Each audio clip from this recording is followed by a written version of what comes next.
Hi, I'm Lawrence. With us today are a couple of groups from Oklahoma City. We're representing IdeaForge Foundation. IdeaForge Foundation is a 501c3 registered not-for-profit dedicated to like helping makerspaces and creatives and makers, and basically doing what they do for education, learning, all that.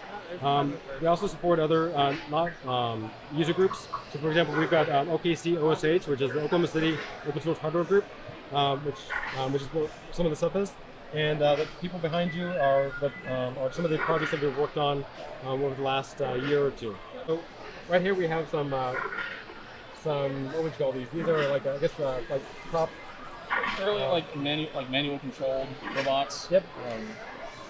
Yeah, so like without a computer, for example, just a little H bridge tied in with some toggles, so that way you can raise and lower the robot. For this end, that would be tied to a crane arm, and this is just a simple motor on a claw rig. You can open and close with the toggle switches. Yeah. These are Labor Robot open source arms. This is part of the Labor Robot project, which is an open source project for building like AI controlled robot arms. And so these use a combination of like webcams for control, and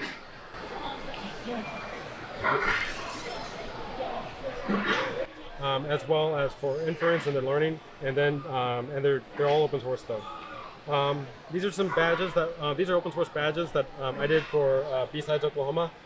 These are part of these are like custom made, and then but they're all open source.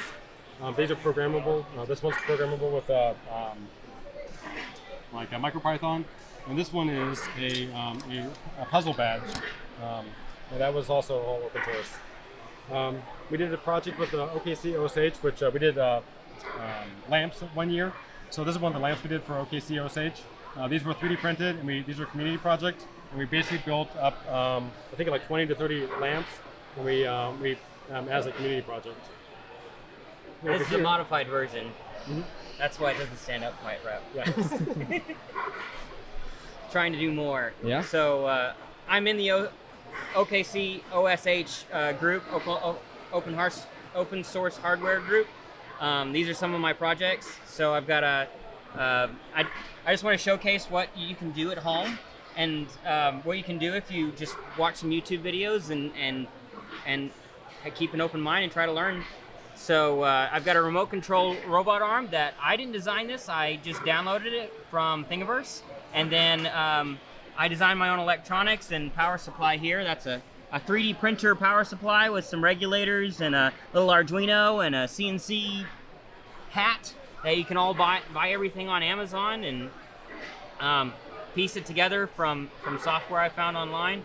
But so I designed this controller that has a readout. It prints out what values you have you're inputting through the buttons and joysticks, and then you've got this robot arm that you can move yourself.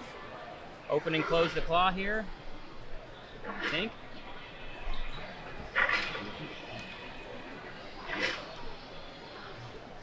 Oh, the servo's not working anymore. Oh well. So you can move really fast, or you can move slow. Then I've got a little touchpad game that I created. It just asks you 10 questions in multiplication, and you can. It's all touch screen, but it was just an experiment in what you can do with a small microcontroller and a touch screen. It'll ask you 10 questions. It'll time you on how fast you can answer the questions, and then tell you how many you got right and wrong, and all those results. There's so much that's possible with the touchscreen, as you know, with your cell phone. And then over here, I've got this is a joystick that I designed with a PSP replacement that is for a quadriplegic friend of mine who. He's trying to get something mounted to his wheelchair so he can play games with everyone else and use his computer better. So right here you can see I can move the mouse cursor around on my screen, and this behind it is the software I used to design the math game that was on the touchscreen. and it's got different regions to move really fast or really slow, so you can have control but not get stuck on one side of the screen. Move really slow. Over here I've got, it's a CyberDeck. It's a full computer with a full QWERTY keyboard on the back. So as long as you can know where your home keys are, you can touch type just like you would on your laptop. And so I've used a Raspberry Pi that's terminal only to have a little GUI here that you can switch between the different screens, if I can hit the right button. You can move them around. Where's the zoom key? There it goes. Move it. Yeah. The viewing angle's not great on the screen I picked.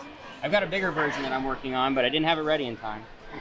And then these are just some boards that I designed as I worked towards this goal.